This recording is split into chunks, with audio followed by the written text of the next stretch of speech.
Hi, everyone. My name is Meredith, and I want to welcome you to the Keep It Pro training call, brought to you by Networking Wisdom each and every Sunday at 4 p.m. Pacific for the past 8 years.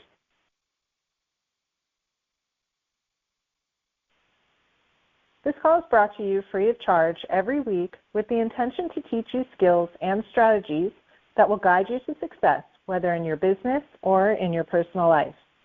The host and creator of this call is Mr. Romacio Fulcher.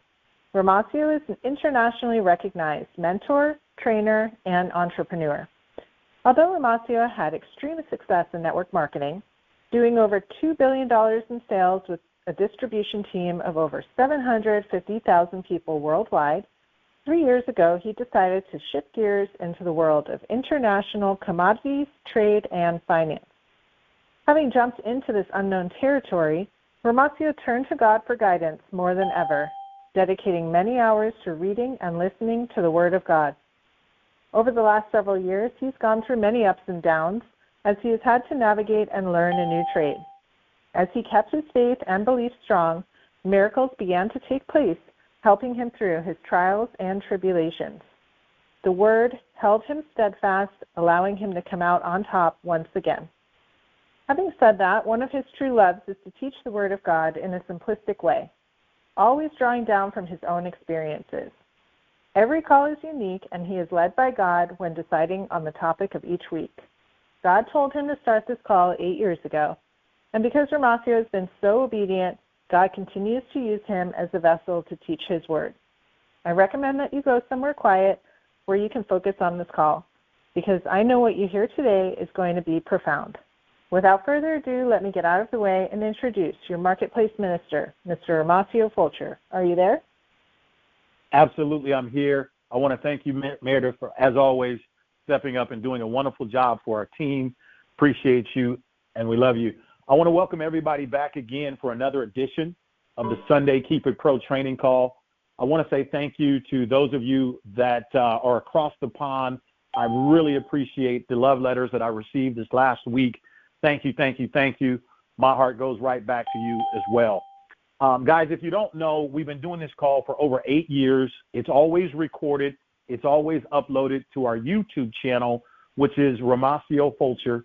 You can go to YouTube. We've got 8 years of free content for you to dive into. There are two major focuses that we do on the call every week when we do it. Number one, you can expect us to teach you the specific skills that you need to get yourself to the very top of any business that you may be promoting.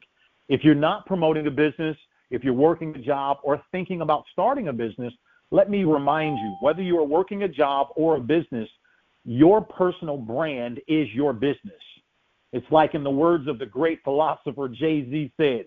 He said, I'm not a businessman. I am the businessman. That means you are the business, and so whether you're working a job or a business, you are promoting you incorporated, okay? And we're going to teach you the specific skills on how to get you incorporated to the very, very top. Second thing that we teach you is we also teach you life skills as well. We firmly believe that life skills go hand in hand with the specific skills that you need to make it to the top. That is what you can expect from being here week in and week out. Now, at the beginning of this year, we told the entire world that this is the year, 2024 is the year of intentional faith and healthy habits.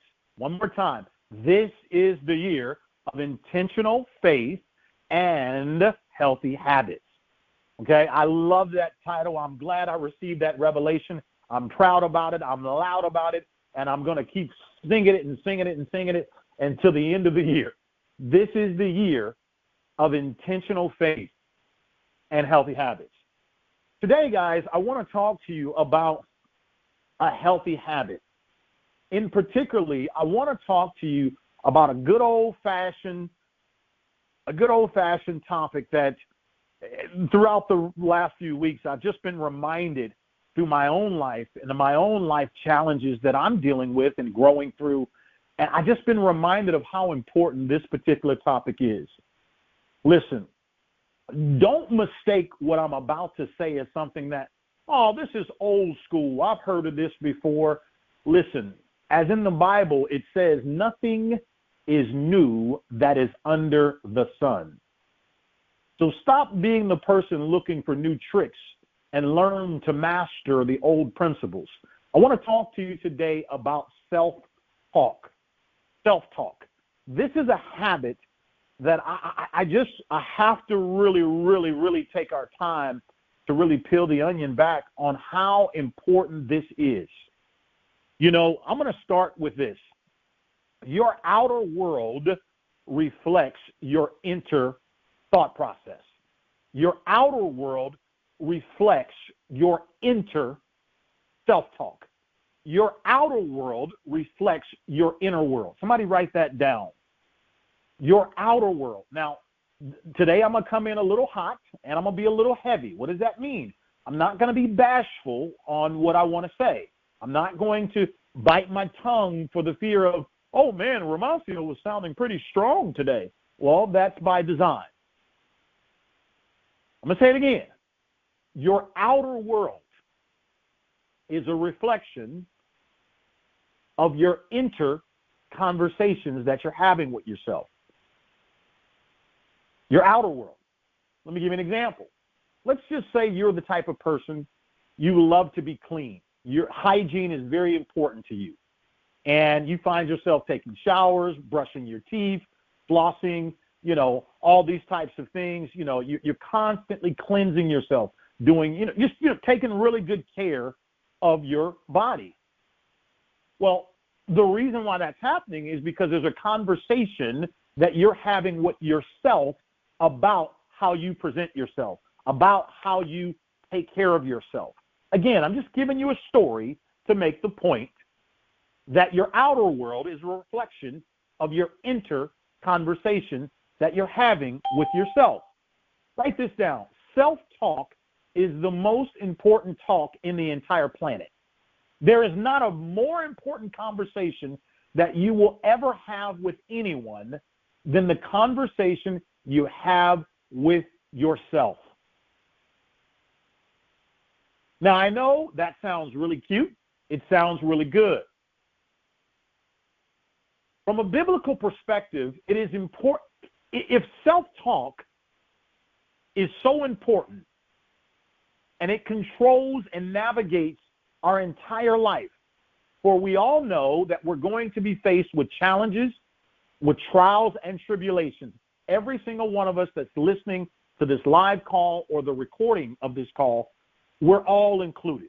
Everyone is going to face challenges. Everyone. You do not get out of life without facing adversity. I don't care how wealthy you are. I don't care how prayed up you are. Okay? I don't care. You are going to face challenges. Now, when those adversities come, I got bad news for you. The bad news about adversities, they never come when you want them.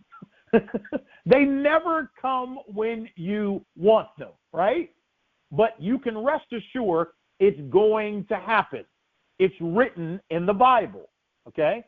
When it does happen, it doesn't necessarily matter what happens to you. Now, I know that's pretty harsh for some of you, but it doesn't really matter what happens to you. What really matters is what happens in you. What happens in you? Write that down. In other words, the way that you perceive what's happening, the way that you interpret what's happening, and most of all, what do you have to say to it? And I'm talking about the self-talk between you and you. You know, some of you like the fighter Floyd Mayweather. Some of you don't. You think he's a little too brash, a little too boastful. And I could, I could see both sides of the coin. But what I'd like for you to focus on, one thing about Floyd Mayweather, his confidence, his self-talk about himself and what he can do. He never stops talking to himself about his capabilities, about his potential, right? That's just one. I'm reminded of Muhammad Ali, another great fighter who loved to talk to himself about what he could do, sting like a butterfly, I mean, he constantly had so much to say to himself all the time. Michael Jordan, Tiger Woods. Listen, I understand that not all of you relate with athletes. I understand that. But listen, we can get all the way down and we can talk about Mother Teresa. We can talk about everything in between. The point that I'm trying to express to you is self-talk is the most important talk in the entire world. Now that we know that self-talk is going to determine how I respond. Notice I didn't use the word react. Most of us, our problem in life is we're too reactional.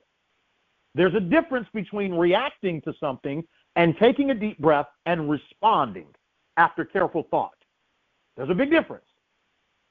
Let us go deeper into the Bible and from a spiritual perspective, what does it teach us about self-talk? Well, let's remember that we are created in God's image. God is the one who created us. God is the one who planted the potential of greatness in us, of what we can be. That is the truth. So if anybody knows how to talk to us, it would be God our Father. Why is that? He created us. He knows how to communicate with his children. Now, I want you to circle this point. This is a profound point I'm making right now, and I'm going to drive this stake all the way in the ground. When you look at how God communicates with his children, and I think about how many times I've messed up. Woo, this is going to be good. I hope you're ready. When I think about how many mistakes I've made in my life, how many times I said I wasn't going to do it again, and I did it again anyway. How many times I've messed up. And listen, you're no different. Let's just set the record straight. You're no different. Trust me. Just because nobody heard what you had to say while you murmured under your breath, sin is sin, okay? You're no different, okay? But when you look at how many times and how many mistakes that I've messed up, every time I run to my Heavenly Father, the way that he talks to me is from a place of love. Now, why do I really emphasize that? Because see, me, the way that I motivate myself, it's not always with a loving tone. It's just not. I'm being honest with you. The way that I talk to Romacio, it's not always with a loving tone. Because I am a man that believes in accountability. I believe that every man and woman should be held accountable. I believe in that. Accountability forces you to get better. It forces you to do away with excuses. It forces you to get better. I just believe in that. Not every single person believes in that. However, though, when you're the type A person like me and you believe in accountability, the challenge with people that really, really, really are strong in the accountability category, we're not always the most mild-mannered about how we communicate, because we believe the buck has to stop with me. The buck has to stop somewhere. Stop all these excuses. I'm tired of hearing it's nobody. It seems like everybody wants to talk and it's nobody's fault. Nobody is held accountable for this infraction or for this thing. You can't win in life if nobody takes accountability. But here's the thing. Sometimes there's a fine line on being accountable and taking accountability, and there's a fine line between beating yourself up. And I'm going to be honest with you. I don't really know the difference. Did you hear me, folks? I'm still learning what is the difference between me taking accountability and me being too hard on myself. And let me share with you what is helping me learn that difference. What's helping me learn the difference is my relationship with Christ. My relationship with Christ is helping me settle the score on how I should best communicate with me. Now, why is this so important? Because self-talk is the most important talk in the world. We've already professed that. But if I just constantly, I guess for lack of better words, beat up on myself, then how can I expect to get the best out of myself? Now, some of you with really thick skin, like me, you might say, well, hey, I love myself. I do love myself. And because I love myself so much, I hold myself accountable, and I have to be hard on myself. And look, listen, let me be honest. I demand more from myself than the world could ever expect of me. And I will not change that for anything, because there is a difference between me and them. There's a difference. I'm not perfect, but for that which I've done, I will be accountable. I'm not perfect, but for that which I have done, I will own what I have done. I am proud of that. I think that is the making of a strong, solid man. I do not like an evasive man. I do not like a man that is afraid to say, hey, I made that mistake. I'm sorry. I messed up. That's my responsibility. That's my child. That's my situation. You know why I have this disposition? Because I don't know if you know this or not, God holds men accountable. When God created man and woman, he created man first. Let's set the record straight. When God spoke to Adam in the garden, he said, Adam, where are you? It was a rhetorical question that God asked Adam. He didn't say, Adam and Eve, where are you? He said, Adam, where are you? Now, God already knew where Adam was, but when God said that, he wanted Adam to recognize he wasn't where he was supposed to be. So there's a level of a response. God holds men accountable, responsible of the household, the family, the man. And so I kind of have that hardcore disposition, if you will, of responsibility. Like my father, he drilled me. He drilled me with that. He drove that concept of, son, you're a man. Take care of your responsibilities first, and then you can play second. Now repeat it back to me, Romacio. Yes, Father, I must take care of my responsibilities first, and then I can play second. I got it. And my entire life to this day, that is what I believe in. Are your responsibilities taken care of? Then if they are, if you want to go out and hang out with your boys, go right ahead. If you want to go out and have fun, go right ahead. If your responsibilities are not taken care of, you are a man, you are responsible for these matters, then get your butt back in the lab and take care of your responsibilities.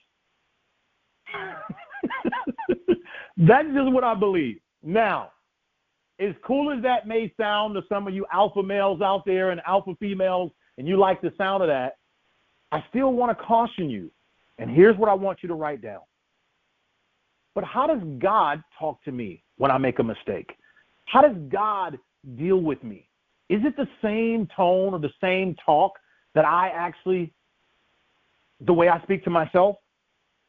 And see, even though it may sound hardcore and it may sound cool and it may sound all manly to be direct and strong and all this type of stuff, and I get it, and I do believe it has its place. I repeat, I do believe it has its place. But what I'm striving for is to master the communication with myself. And in order for me to master that communication, I have to go talk to the master, the person who created me, and understand to get the best out of me. If I can't take responsibility for my creation, then how can I know what's best on how to communicate with me? And so this is, again, is another reason why you want to have a good, thriving relationship with Christ. You want to continue to see, how did Jesus communicate with the disciples? How did he teach us how we should communicate with ourselves? What was the tonality like? Now, don't get it twisted, baby girl. Jesus ain't no punk. Don't let his meekness fool you for weakness. Meekness is not weakness. It is strength under control. Write it down. Some of you think, well, listen, man, if somebody come at me sideways, I'm going to let them have it, and I'm going to go off because I don't tolerate that stuff. And and if you come for me, I'm going to come for you. I mean, listen to what you're saying. You're all in your feelings. And you're really not even adding up the cost. You're all in your feelings, and you're not even adding up the cost for what such conversation, such tone, such anger, what it may do, what the repercussions of that may be for you. And what I'm encouraging all of us, myself included, is to take a look at how does Christ communicate with us when we miss the mark. Now, look, I know what you're thinking. You're probably thinking, hey, Romacio, that sounds great, but I'm not Jesus. I'm not either. But Jesus' example was to teach us. That's the whole point why he was with us. That's the whole point, for him to teach us how to handle things. Listen, just for those of you that I can feel on this phone line, let me remind you that Christ is lion and lamb, baby. Write that down. Christ is lion and lamb. You understand the difference between a lion. Lions roar. Lambs don't. Christ is he's lion and lamb. So don't think that God is some punk that you can just play him with no repercussions coming your way. He's not. Don't think that God is some pushover that, oh, he's going to talk to you with a soft tune and you can just, it don't work that way, baby. But I'm trying to get you to understand the talk that you have with yourself. It's critical. It's critical. Now, there are some people, let me take you on the opposite extreme. So I gave you the example of Romacio and how many of you may argue, maybe I'm too hard on myself. I've heard that a billion times, right? But let me take you the opposite extreme. There are some people out there, fortunately I'm not one of these, that they're too soft on themselves. It's like they take responsibility for nothing. It's like they always have an excuse. It's never their fault. It's just never, oh, okay, I get it. Yeah. It's just never their fault. It's like everything is permissible. And what I'm trying to say to all of us, neither is okay. Neither is okay. There's somewhere in the middle that we ought to be striving to be. And again, I'm not going to prophesy to you today on how to be that. I'm going to encourage you to spend some time on your hands and knees asking God to give you a revelation about how you can better communicate with yourself. I really believe that the way that we communicate with ourselves, it has a lot to do with the way that our parents initially communicated with us. Write that down. The way that we talk to ourselves has a lot to do with how our parents communicated with us. You see, my father didn't have a father. My father came from the military, Army, and my father was he was very strong in his communication style, specifically with his, I have all brothers. I don't have any real sisters. So he was very, very, very, very strong with his communication style with young men, i.e. me. Now, my dad, he loved us. He wanted us to be, he always said, listen, there's two types of fathers. There's one type of father that wants his children to be just like him, and there's another type of father that wants his children to be better than him. And fortunately for me, my dad always his goal was for all of his sons to be better than him. Now, you might argue my dad's style or his tactic on how he held us accountable and how he communicated with us. And listen, I'm not here to argue with you if he was right or wrong. I don't regret it. It's what I'm familiar with. It worked for me. It taught me a lot that life is, serious, There are repercussions for every choice that you make. It taught me a lot, and for that I'm thankful. I'm so thankful. And let's not forget, I'm a minority. I'm a middle-aged young man, minority, black man at that grew up in East Oakland. So to be raised very passively, and again, I'm not, just follow what I'm saying here. To be raised very passively where I came up, oh boy, the people would have been stealing your lunch money every single day. So what I'm saying is you have to stand for something or else you'll fall for anything, right? Okay. But on the other hand, on the other extreme, some people are just they permit anything. They're just too lenient. It's just the way that they communicate with themselves. It's they never hold their feet to the fire on anything. And what I am suggesting is neither one of them are totally healthy. You want to be somewhere in the middle. When I think of the middle, it reminds me of the Old Testament, which is about blood, right? And then the New Testament, which is about covenant, which is in the Old Testament, you made an infraction, you did somebody wrong, it was blood for blood. You understand what I mean? God wanted bloodshed. Well, that's what all that was about. When you had to produce a sacrifice, you had to kill a lamb. I want some blood. That's how it worked. It was blood. It was blood. In the New Testament, when Jesus came and he died for our sins, we're now under covenant. Okay? So again, that's why it's important for you to underscore and notate that Christ is both lion and lamb. Okay? He's lion and lamb. In other words, so there's a balance there. There's a balance there. And that's what my job today is to encourage all of us to strive for better balance in how we communicate, primarily with ourselves. Because I think that if we can get the communication with ourselves better, then it allows us to extend better communication to our neighbors, to our brothers and sisters, to our coworkers, our friends, et cetera, our spouses, et cetera, right? So this idea that self-talk is the most important talk is totally true. It's totally true.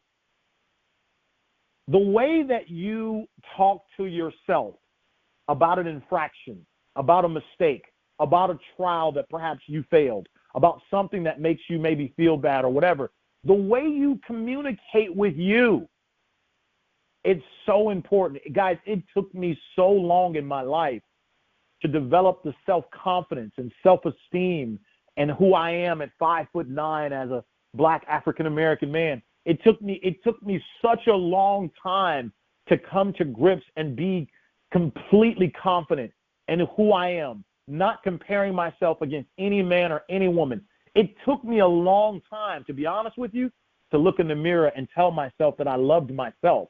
Granted, my parents always told me this, but like I said, it doesn't really matter until you believe it yourself, until you can look in the mirror at you. And most people, believe it or not, they can't do it. They can't do it.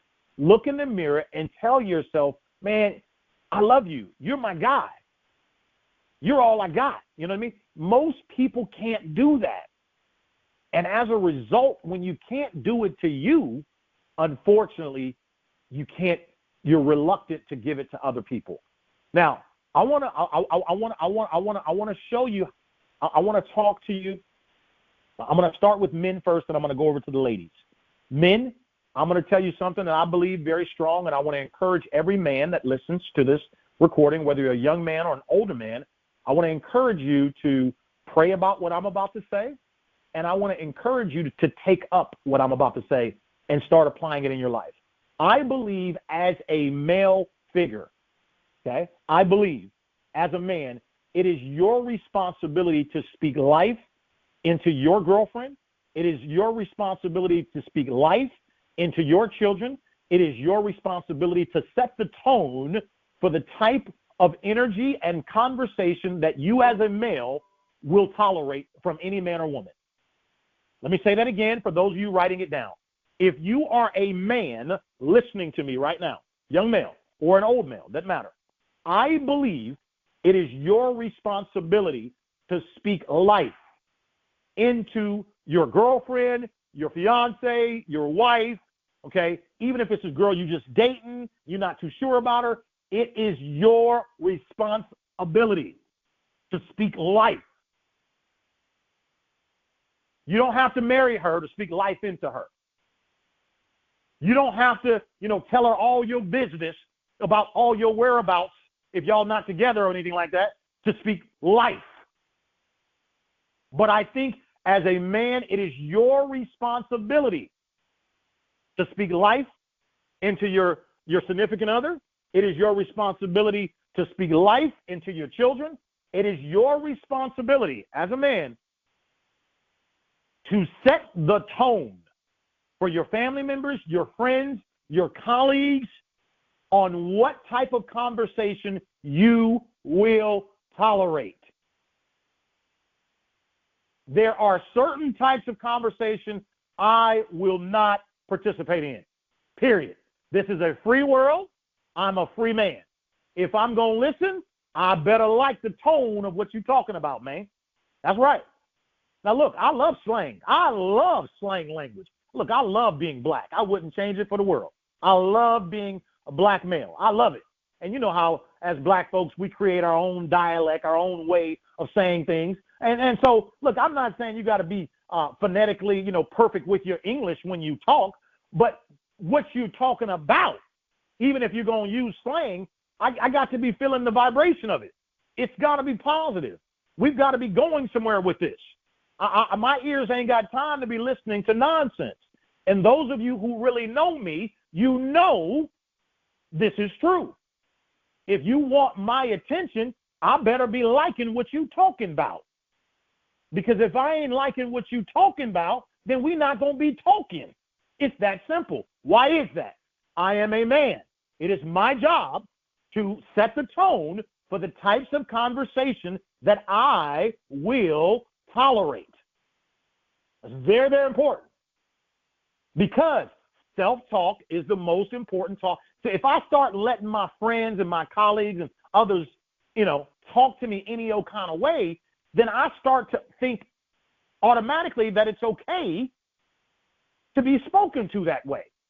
And then it becomes commonplace, and then that's the way I start communicating with me. No, that's as they would say in the hood, that's a violation. That's a violation, brother. You can't talk to me like that. You can't talk to me like that. No. You can't talk. Look, I tell you what, man. No, we're not going to fight. I tell you what, I'm just going to go on my way and you go your way. But you can't talk to me like that. Now, look, man. You can go talk to Craig and them like that. That's fine.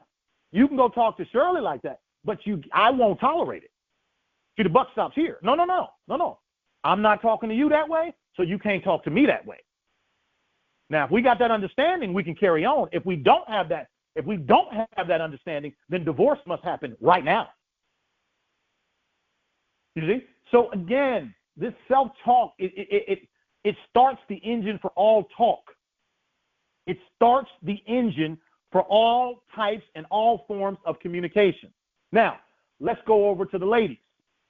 Ladies, in most cases, I know that the female gender is in most cases, you guys are feelers. You guys are very smart, yes, but you guys are, emotional beings. And sometimes emotions get the best of you, and you just, I don't know, because of your emotions, you just feel it's permissible for you to say whatever you want to say because your emotions got the best of you. Let me just tell you, I disagree with that. 1,000,000,000%. 1,000,000,000%. 1,000,000,000%. I don't care if you're a white lady, an Asian lady, a Latin woman, a black woman. I don't care. I am very sensitive to the way you talk. And I started with the men first. So hold on, ladies, before you turn up your nose. You need to listen in. Okay? Ladies, one of the things you guys need to be more cognizant of is the way that you talk to your man, the way that you talk to your boyfriend, the way you talk to your husband. Listen, let me explain something to you, and I'm not defending men. I already told you at the beginning of this conversation that God holds men accountable. Okay, so man, ain't nobody, ain't nobody defending men. Men are ultimately responsible. Okay, but at the same time, ladies, it's your responsibility to learn how to get the best out of your man. I heard one young lady say something to me a long time ago. I couldn't believe my ears heard that. She says, "Why do I have to learn how to talk to him? Didn't his mama talk to him right?" She said, "Why do I have to learn how to talk to him? Didn't his mother talk to him right?" Ladies, this is your quote-unquote king, right? You have to learn how to get the best out of your man. No, I didn't stutter. I'm not taking my words back, and I'm not turning down my volume. You have to learn how to get the best out of your man. Yes.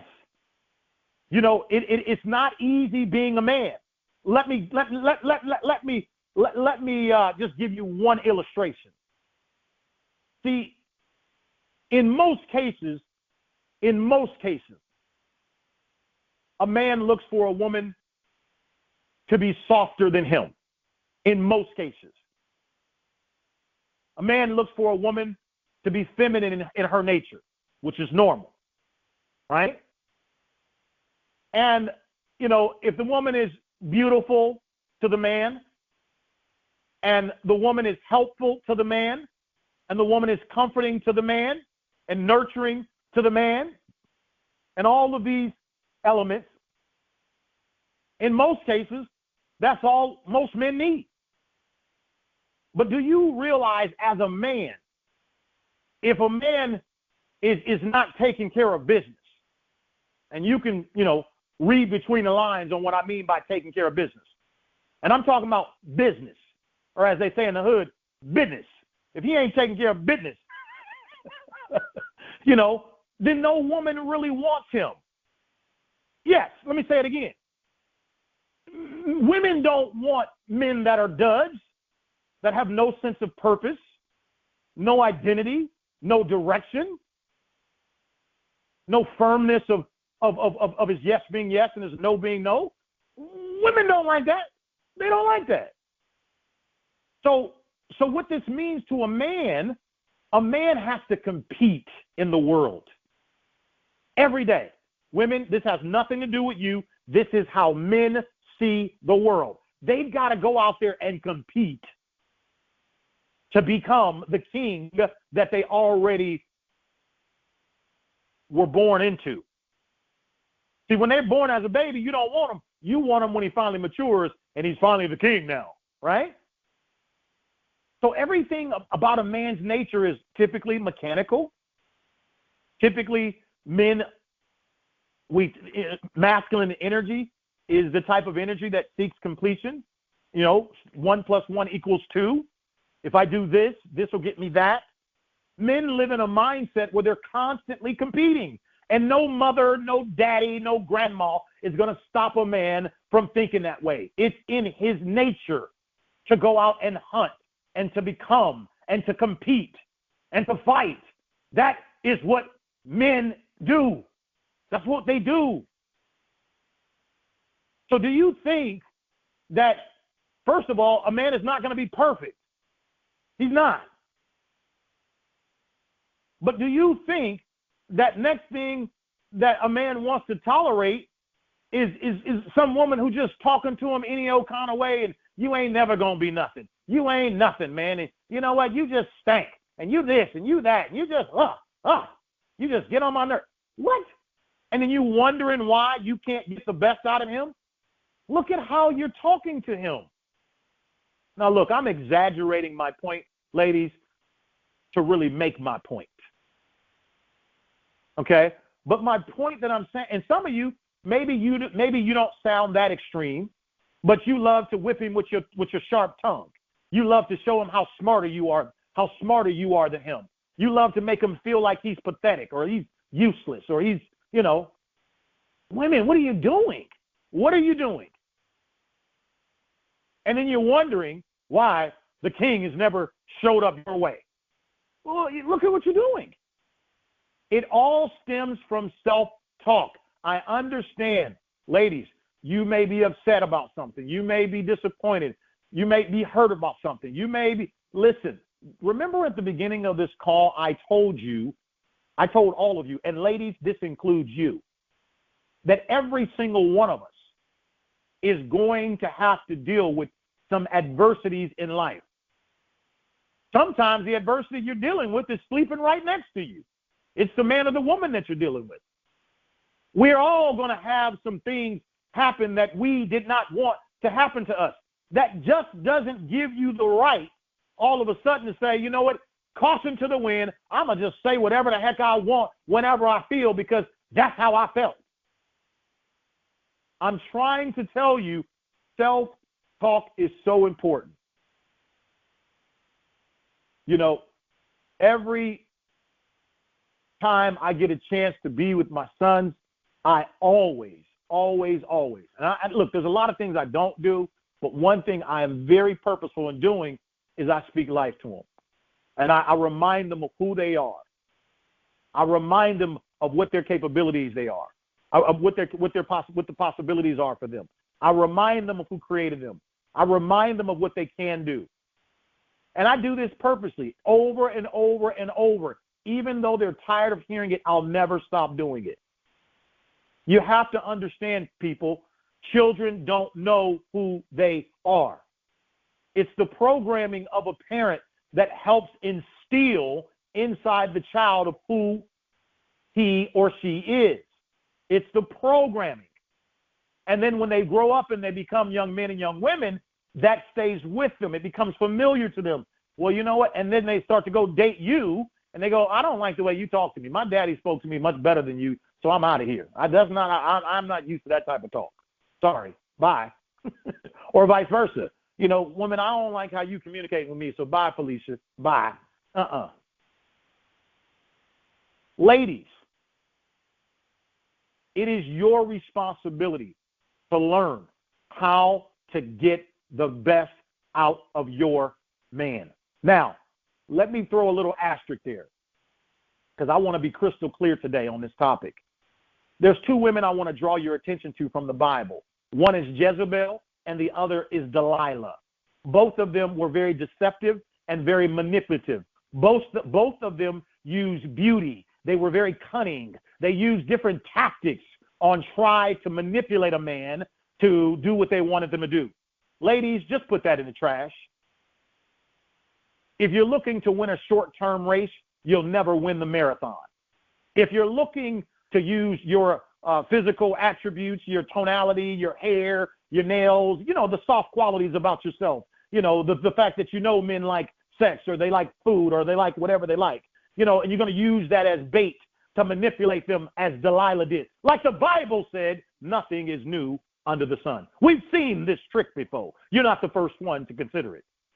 It's not going to, it won't work long term. It may work in the short term, but it will not work long term. So when I say learning how to get the best out of your man, I am not talking about deception or manipulation. I want you to remember the reason why women are so special primarily to men is because we all were birthed from a woman. And there was a bond that was created inside the stomach of a woman and her son. And that bond will forever be there. Forever be there. And it set the tone for how we are to be nurtured and to be coddled and to be spoken to. It set the tone, right? And then one day our daddy stepped on the scene. And our fathers, typically a man's voice usually sounds different than the woman's voice. And in the beginning stages, it's a little awkward for boys, because why does daddy sound different than mama? Why is daddy's energy different than mama? And it takes a while for the young man, or as you call it, the young lad, it takes a while for him to take to his father. And then eventually he learns that, wait a minute, okay, my dad that's my father, and he's kind of my guide, or he's my guide on how to be a man. And I got to watch how my dad uses the bathroom, and how my dad takes a shower, and how my dad does things. And I start to watch my father. I love my mama, and I start studying my daddy. And what I'm trying to tell you, there's a relationship that starts from birth between a woman and a man. It starts at the very beginning. And ladies, I understand, you know, a man to protect, to provide, and all these wonderful things, and speak life into you. I get all of that. And that is his responsibility. But ladies, listen to me very well, and I mean this from the bottom of my heart.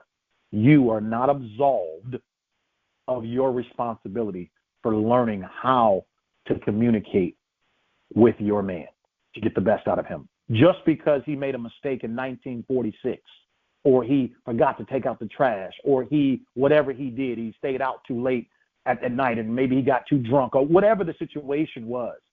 It doesn't mean all of a sudden that you just can all of a sudden go rogue and just start talking to him any old kind of way. Now, I do believe that he should be held accountable. I do believe in that. But there's a difference between being held accountable and you going overboard with it. There's a difference of him being held accountable and you using his infraction against him to try and what we call to try and shift the balance of power in the relationship, where all of a sudden now, because he made a mistake, you all of a sudden want to take the reins and claim that you the man now, and you gonna set the tone now. See, all of that's wrong. That's manipulation. And so I want to encourage you today to let's all draw our attention back to Christ on how does Christ communicate with us. Let me remind you, I understand that none of us listening are Christ. I get that. But we should be striving to be Christ-like. And I understand that we all have made mistakes. What about how God was patient with you before you gave your life to him and before you said yes? What about how many times God provided recompense for you? What about how many times God has provided restoration for you? What about how many times God has provided grace and mercy to you? How about you think about that? And see, that's the type of stuff that I try to keep at the center of my mind before I open my mouth to speak to someone. That's what I try to do. Remember how much grace God extended to me. I really try. Sometimes I miss the mark, but I try again. I try to remember the grace that God gave me. And I want to encourage you to do the same. Because self-talk is the most important talk in the world. Now, the last thing I want to cover on this topic of self-talk is that oftentimes those of us that are very responsible people and we do take accountability for our actions, we tend to hold other people as accountable as we would ourselves. So sometimes we will talk to people the exact same way that we would talk to ourselves. Now, this is a tricky one. I want you to write this down. In life, there is the golden rule and there is the platinum rule. I want you to write this down. In life, there is the golden rule and there is the platinum rule. The golden rule is to treat others like you would treat yourself. The golden rule is to treat others like you would treat yourself. That's the golden rule. But remember, if you are very hard on yourself, it's only going to be natural for you to be hard on others. That's the golden rule. I hope you're getting what I'm saying. Maybe that works for you, but that doesn't always work for everyone. So let me introduce you to the platinum rule. The platinum rule is to treat other people the way they want to be treated. I know this is confusing to some of you. Write it down. The platinum rule is to treat others the way they want to be treated. I'm going to say it again one more time. The platinum rule is to treat others the way they want to be treated. Let me give you an illustration. Imagine you owning a company. And I know not all of you own companies, but just listen, I'm painting a picture in your mind for a specific reason. Imagine that you own a company and you have an employee, someone that works for you, and his name is Johnny, okay? And you are the type of person, you take accountability for all your actions. You're what they call a type A personality. You are a responsible person. You strive to not only work hard, you strive to just try and get things right in life. You really are the type of person that's on your P's and Q's, that takes care of business, you know what I mean, on all facets of life. That's who you are. And there's nothing wrong with that, okay? And here, Johnny now works for you, and you begin to communicate with Johnny the way that you would communicate with yourself, like where you hold yourself accountable, like, and you know how you are, the way you talk to you're very strong with how you communicate with you. You hold a very high standard, and you know better, and you talk to yourself in a certain type of way that, that you hold your feet to the fire on every matter in life. That is who you are, and you're proud of it, and there's nothing wrong with that. And you begin to communicate to Johnny that way, and unbeknownst to you, it freaks Johnny out. And Johnny goes and tells his friend named Samantha, he goes, man, I just feel so much stress. And Samantha says to Johnny, why are you so stressed? And Johnny says, because I feel so constricted. I feel like I can't make a mistake because I don't want to let down my boss. I just feel so boxed in. I feel I can't screw up at all because I just would not want to let my boss down.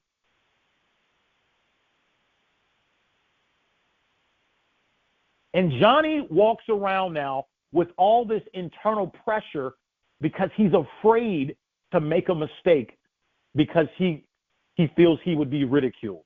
He feels it would let you down. It would disappoint you so much that you might even fire him. You might even disown him, because that's Johnny's interpretation of what it means to work for someone like you that has such high standards. Now watch this.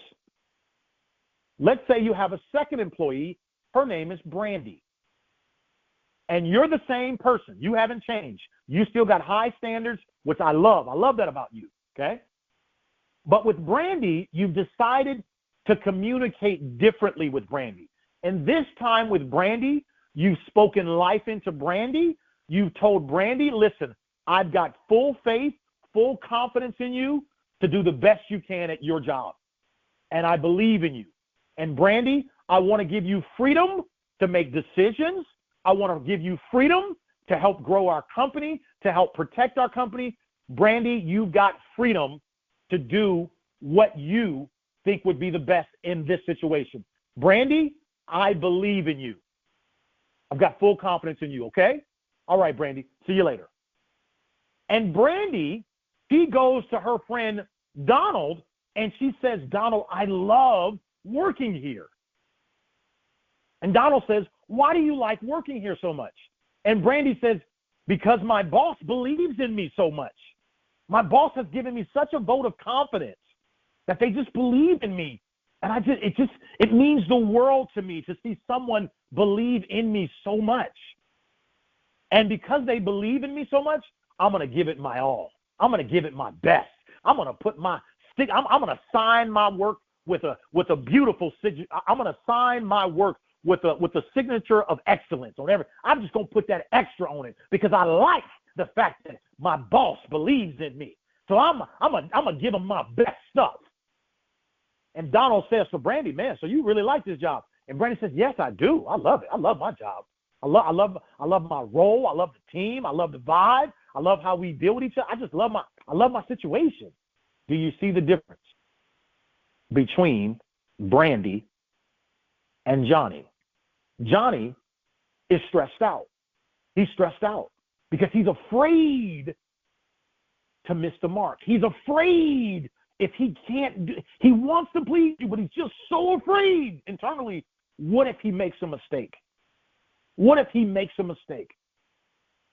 What if he just makes a mistake? Because he doesn't see you ever make mistakes usually. But what if he does? He's afraid to live up to the standard that you have. Now, some of you may be thinking, well, he don't need to work here, don't he? He don't need to be around me. He shouldn't be with me. Hold on a second. That's just one way you can look at it. But I beg to differ. Meanwhile, you look at Brandy. Brandy, she's loving her job. The difference between the two is the way that you've communicated with Brandy. You spoke life into her. You've told her you believe in her. You trust her. And she feels that confidence that you're seeding into her. And as a result, because you seeded into her light, she wants to give you back light. Let me say it again. Because you seeded into her good things, light, she wants to give you back light.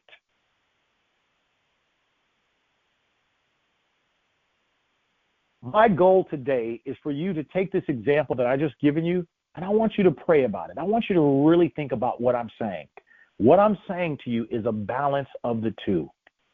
Too much of anything is not good for you. Being too hard is not good, and being too soft is not good either. That is today's message when we talk about this is the year of intentional faith backed up with healthy habits. Today, ladies and gentlemen, I want all of us to do a better job at self-talk, the way that we talk to ourselves. You see, I'm the type of person that literally is very hard on himself because I have very thick skin. But that same hardness over time can beat even the strongest person down. That same hardness. And then it's so funny to me that I realize how I communicate with myself. But interesting enough, the person who created me doesn't communicate with me that hard. Interesting. Now, does God, when he communicates with me, is he effective? Does he teach me lessons? Absolutely. Absolutely. There's more than one way to teach someone a lesson. Write that down. There's more than one way to teach someone a lesson.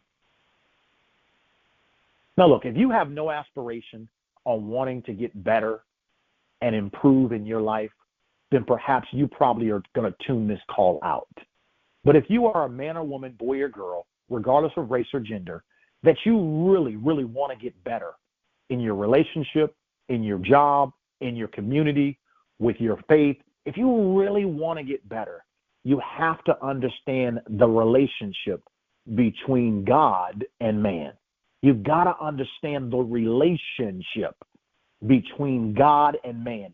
We are in relations. There's intimacy there. And how does God communicate with his children? How does God, now listen, how does God, and remember, we're talking about God. We're not talking about your Uncle Johnny. We're talking about God, the perfect one. How does he communicate with children? Don't you think he knows the best form of communications? Now, I know we're not God. I understand that. We've already talked about that. But God is perfect in all his ways. So if he knows how to temper a thing, how to teach a thing, we ought to focus our attention on Christ more so that we can become better at communicating with ourselves. I understand this is totally different than what the world teaches us. This is why when you step into God's kingdom and you become a believer and you develop a relationship with him, the rules of operation are totally different than the rules the world sets for you. The world sets rules in a way that are very divisive. They set up rules that divide. It makes you pick a side. When God has a level of compassion, empathy, he understands all of his children have a heartbeat, but they're all individually unique. One size does not fit all. God knows this. That's why when we come back to Galatians 5, the fruit of the Spirit, and we begin to meditate and focus on this one fruit that has 7 spirits. It's one fruit, and we learn patience, long-suffering, right? Joy. Just take a look at Galatians 5. And this is what we ought to strive to do when communicating with ourselves. Let me end with this. We all are going to make mistakes in life. Our flesh is full of many frailties. You and I are going to make mistakes in life. Just don't forget that meekness is not weakness. It's strength under control. Remember, put it at the forefront of your mind that Christ, your Savior, the perfect one, was both lion and lamb. If you can understand that, baby, that is going to make you one dangerous, one very effective communicator. Both lion and lamb. It was the scripture that said we must learn to be meek, but not weak. We must learn to be meek. Meekness is not weakness. It's strength under control. Hey, listen, guys, I want to encourage you to really meditate on this message today. Understand that self-talk, I'm telling you, I don't care who you are or where you are, you need it in this lifetime. It is the difference between how you will interpret and respond to all of life's trials, tribulations, and adversities. It's the way that you communicate with yourself. If there's anything I could overemphasize to all of us to master the art of communicating with you. Learn how to get the best out of you. And when you learn how to get the best out of you, it will allow you to be more versatile with your approach with other people. For everyone that you deal with is not just like you, but they are all your brothers and your sisters. And you have to learn how to communicate effectively. But it all starts with how do you communicate with yourself? So, guys, listen, I'm the California Kid. I love you guys. Thanks for listening in.